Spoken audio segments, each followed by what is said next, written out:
Et salut tout le monde, c'est The Blind. Oh, j'ai oublié mon pseudo. Alors attends, c'est quoi? Ouais, c'est bien The Blind Mask mon pseudo. Non, mais je viens de créer mon compte aujourd'hui aussi, hein, faut pas me saouler. Ok, je le refais. Et salut tout le monde, c'est The Blind Mask ou Blind Mask, comme vous le sentez. Et c'est ma toute première vidéo. Et ouais. Alors là, vous êtes arrivé sur cet écran, c'est le pétage de câble, il y a des boutons partout. Ok, c'est bon, c'est mort, j'arriverai jamais à créer un jeu. Non, attendez, partez pas tout de suite. On commence, on s'amuse. Alors, on est sur Blender. Blender, qu'est-ce que c'est? Blender, c'est. Alors, j'ai lu ça sur Wikipédia, donc rien n'est moins sûr, ok? Blender, ça a servi à faire plusieurs films d'animation dans le temps, tu vois. Et ensuite, donc ça a été laissé parce qu'il y a eu des mises à jour. Les films d'animation sont passés sur des studios un peu plus gros et ont eu leur propre logiciel. Donc ça a été délaissé en open source. Et donc des gens l'ont récupéré et ils l'ont amélioré au fil des années. Il faut savoir que ce logiciel, j'ai appris à l'utiliser à l'âge de 6 ans, moi. Enfin, les bases, hein, je faisais pas ce que je fais aujourd'hui à 6 ans. Et donc du coup, ça m'a donné une certaine expérience que j'ai enrichie au fur et à mesure de mes années. Mais bon. Bref. Et donc du coup, je suis capable de l'utiliser à peu près. Donc c'est un truc open source et qui est vachement complet et intéressant. Après, vous n'allez pas avoir, je vais pas vous apprendre à faire les scripts et tout parce que clairement, taper du code, je déteste ça. Hein, j'ai fait des études en informatique, ça m'a bien saoulé. Donc voilà, je vais vous apprendre à utiliser un peu les bases de Blender. C'est parti. Bon alors, on commence avec ce cube. Alors ce que je vous apprends à faire, c'est créer les formes les plus basiques. Je sais pas si vous avez déjà utilisé SketchUp en techno quand vous aviez 13 ans, au collège. Et ben ça ressemble un peu à ça. Alors vous voyez ici, bon, on a notre cube en mode objet, donc c'est une masse, un vieux cube quoi. Je dis une masse pour faire un peu stylé, mais c'est juste un cube. En appuyant sur Tab c'est les deux flèches qui se croisent hein, pour ceux qui ne savent pas, ou bien en allant sur le Object Mode et Edit Mode, hop, Dame, j'ai activé ma majuscule, vous allez pouvoir passer du Edit comment on appelle l'Object Mode, ouais c'est ça. Donc l'Object Mode c'est le mode objet, ça sert à déplacer les masses. Bon, c'est un peu utile, mais surtout pour l'agencement quoi. L'Edit Mode, ça va vraiment être pour la forme. L'Edit Mode, il est intéressant dans le sens où vous voyez, je peux choper les petites arêtes qui sont là, qu'on va appeler plus tard des vertex, comme vous le sentez, blablabla, et les bouger pour faire de notre cube un cube mobile, enfin autre chose quoi, vous voyez.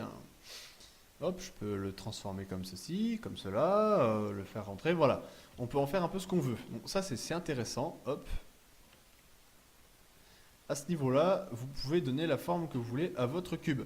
Ensuite, vous allez pouvoir sélectionner les côtés. Non, ici, c'est ouais, c'est les vertex. Moi, j'appelle ça les vertex. Après, les edges, donc les côtés, ça, je le dis en français. Les côtés, les tirer, voilà, faire un trapèze. Trapèze en 3D, c'est excellent. Hop, hop. Ou sélectionner carrément les côtés. C'est les arêtes et ça c'est les côtés, voilà. Ou sélectionner les côtés, les déplacer, voilà. Alors l'intérêt c'est que, hop, Z c'est pour passer en... Ça je vous l'apprendrai plus tard. Bon, ici vous avez les différentes vues, la vue avec les textures et la lumière, et puis la basique. Et si votre ordi lag trop, bah, vous allez être obligé d'être en fil de fer, voilà. On peut aussi passer le logiciel en français, mais hein, quand on sait l'utiliser, on n'en a pas besoin. Donc vous sélectionnez, admettons, un côté. Vous cliquez sur un côté, donc vous sélectionnez bien le mode côté. Donc il y a le mode côté, le mode arrête et le mode point. Voilà. Donc vous sélectionnez un côté, vous appuyez sur E. Et là vous voyez, hop, il va vous sortir un autre cube du cube.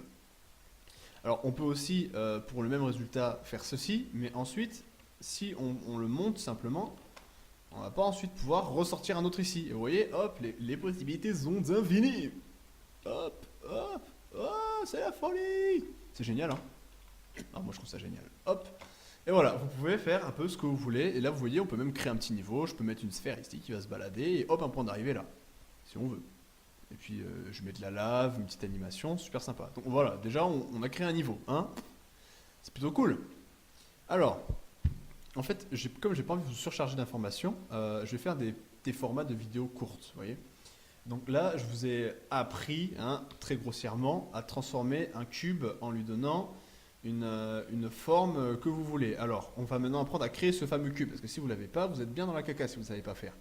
Alors, ça, c'est le pointeur. Hein. On va pouvoir déplacer notre petit pointeur un peu où on veut. Donc, on le place ici, au centre. On appuie sur espace. Ok, c'était espace avant, c'est plus espace. J'ai rien dit. Ici, sur le côté, c'est create. Voilà, et cube.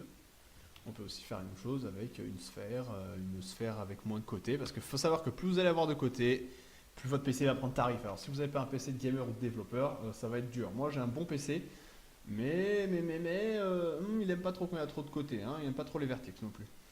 Alors voilà, le cube c'est ici que ça se passe. Vous avez tout ici. Alors après il y a des armatures. Alors ça va venir bien plus tard, vous en faites pas. Voici donc possibilité de créer. On a même une monkey face préfaite. Alors ne me demandez pas à quoi ça sert, je m'en suis jamais servi. Alors sur le pavé numérique, on a la touche 1 qui nous sert à voilà, utiliser les vues. Alors la touche 1, la touche 2 pour créer pour les déplacements, 3, 7 et 6, et non, et qu'est-ce que je raconte? Et 9, hop, qui permet de faire des rotations. Bon, en gros, le pavé numérique va vous servir à tourner autour de votre objet. Mais la touche qui est la plus intéressante, c'est la 5, qui va permettre de passer en perspective et en non-perspective. Voilà, vous voyez que mon cube n'a plus de perspective, il est plat. Et hop, il reprend sa perspective. Intéressant, c'est très intéressant pour ce qui est de l'agencement. C'est même indispensable lorsqu'on met une armature, par exemple. Alors, en appuyant sur Z, vous allez passer de la vue fil de fer, qui justement est aussi importante quand vous avez des objets à l'intérieur d'autres objets, Objectception, comme on dit. Et la vue masse, justement, quand vous avez envie de voir vos collisions. Voilà.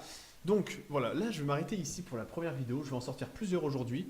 Donc là, c'est les bases de comment passer en mode edit et comment voilà, donner une forme à vos objets. Donc, vous n'oubliez pas, je fais un petit récapitulatif. Tab, tabulation, ou le petit menu dépliant ici sur le côté pour passer des différents modes.